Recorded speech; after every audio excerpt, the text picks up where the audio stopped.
Rothschild claimed to be Jewish. Not the nationality of a Jew, but Jew in terms of belief in God and a follower of divine revelation. But was Mr. Rothschild a moral man? Here's a man that had 5 sons, and he sent his 5 sons into 5 countries. 1 son went to England, 1 son to France, 1 to Austria, 1 to Italy, and another remained in Germany with the father.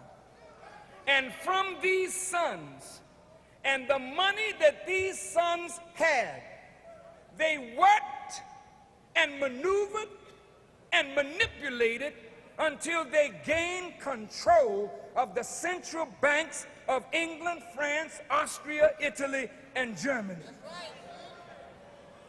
The control of these central banks went into the hands of individuals whose interests were not necessarily in harmony with the best interests of that nation. These privately owned central banks became the printer of the money and the extenders of credit of that particular nation. So government and politics, I wish the politicians didn't have to go. I wish the politicians didn't have to go. But I understand you're very busy.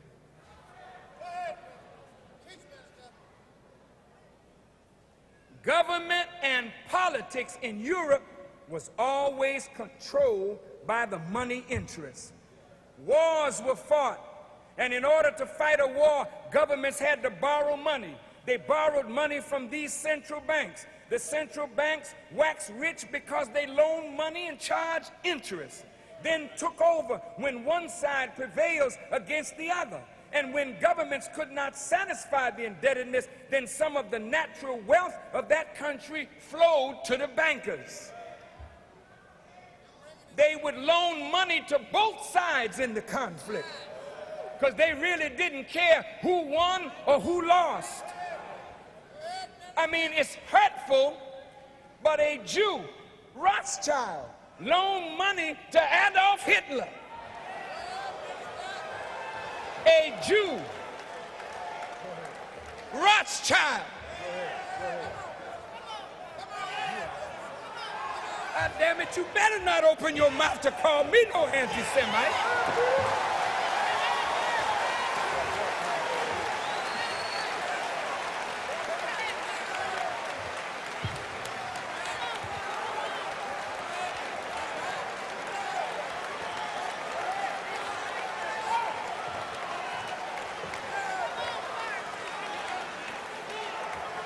Rothschild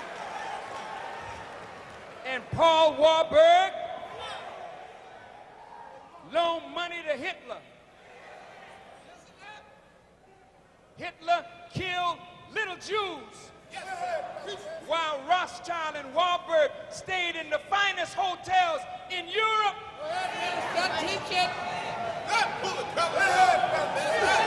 But damn it, if you can't call Rothschild anti-Semitic and Warburg an anti-Semite, then don't you open your mouth against me.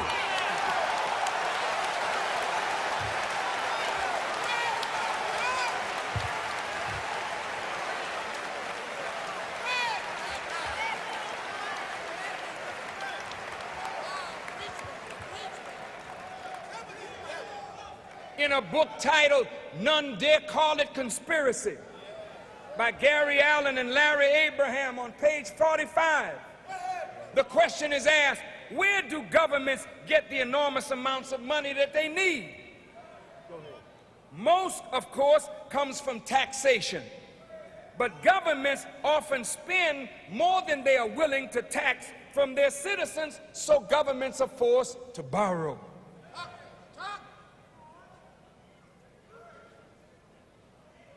The public is led to believe that the government borrows from the people through savings bonds. Actually, only the smallest percentage of the national debt is held by individuals in this form. Most government bonds, except those owned by the government itself through its trust funds, are held by vast banking firms known as international banks. For centuries, there has been big money to be made by international bankers in financing governments and kings. Such operators, however, are faced with certain thorny problems. We know that smaller banks operate to protect themselves by taking collateral. But what kind of collateral can you get from a government or a king? The process through which one collects a debt from a government or a monarch is not a subject taught in the business schools of the universities.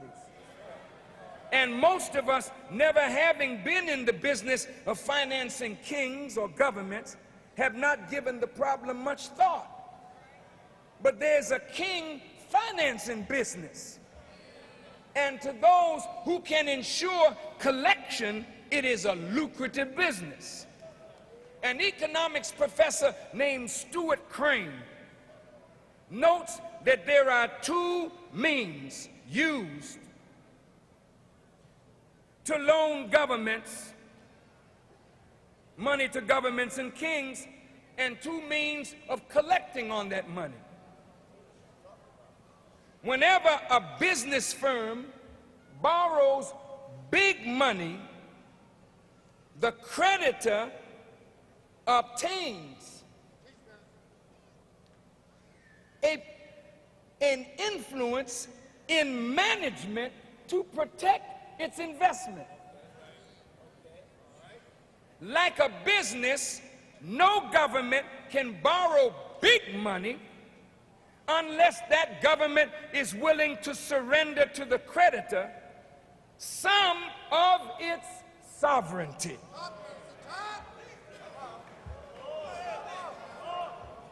Certainly, international bankers who have loaned hundreds of billions of dollars to governments around the world command considerable influence in the policies of such governments.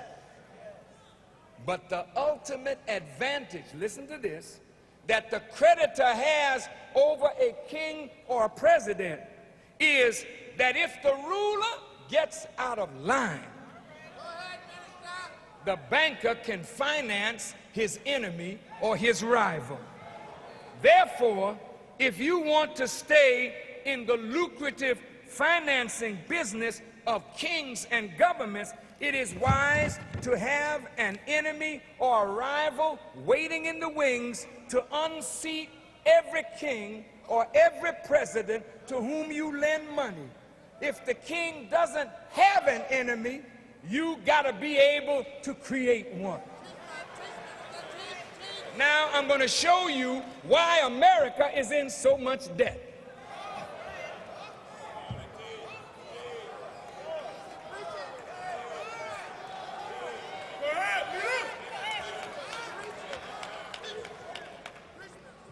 The founding fathers of this nation said they did not want private control of a central bank because to them such a bank would be the detriment of this democracy.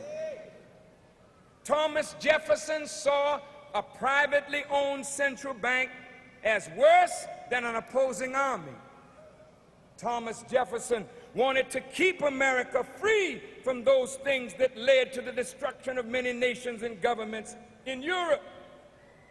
And so a privately owned central bank was unthinkable to the founding fathers of this nation, and therefore it was written in the Constitution that only Congress should have the right to print the money and the instruments of credit. The debt of America is so great that greater hardship is now being planned by the government for the masses of the American people in order to make America solvent.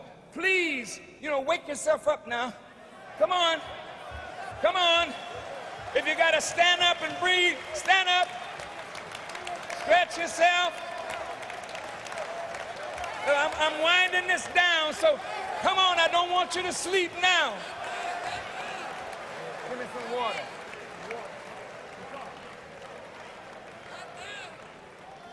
Are you all right? Okay, sit down. You refreshed? Good, I am too. Let's get rolling.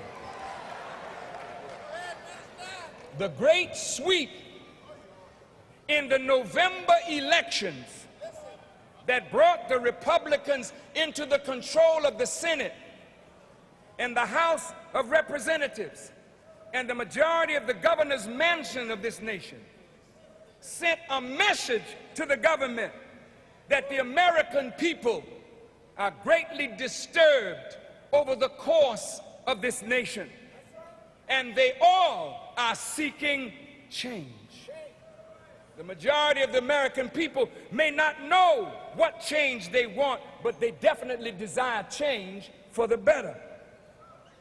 The Republican Party has come up with a theme. They call it a contract with America. This contract or agreement is to reform the government in such a way where great amounts of money can be saved, spending is to be brought in line, taxes are to be reduced. But this contract with America, to many seems, in gangster terminology, to be a contract on America, where the contract says the poor and the weak must be eliminated.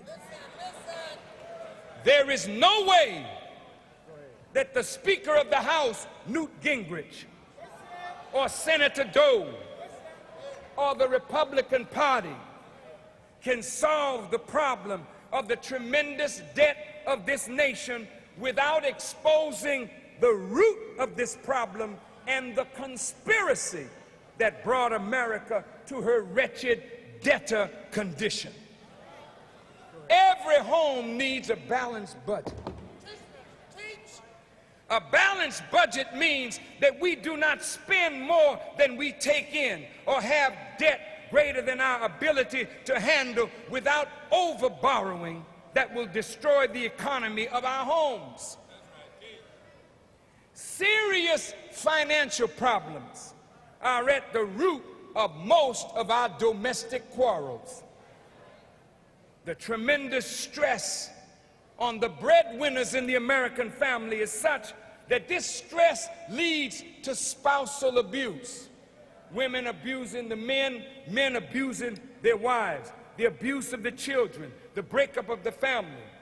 So balancing the budget at home is one of the keys to a stable family environment. Since this is so in individual homes, it is also true in the larger context, the country, the nation.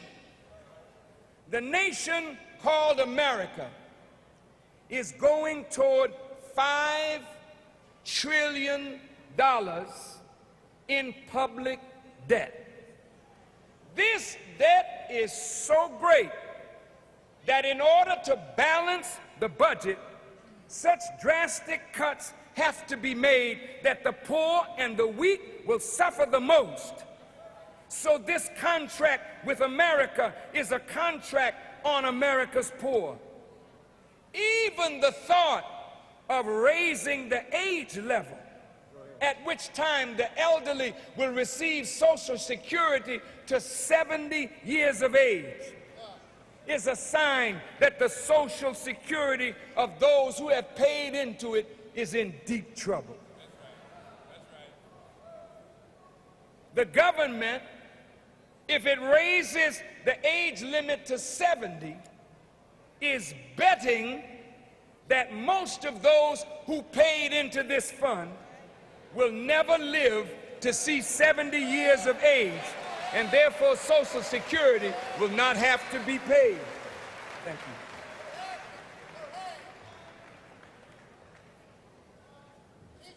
This is a disgrace. But what is the root of the problem? How did America get into this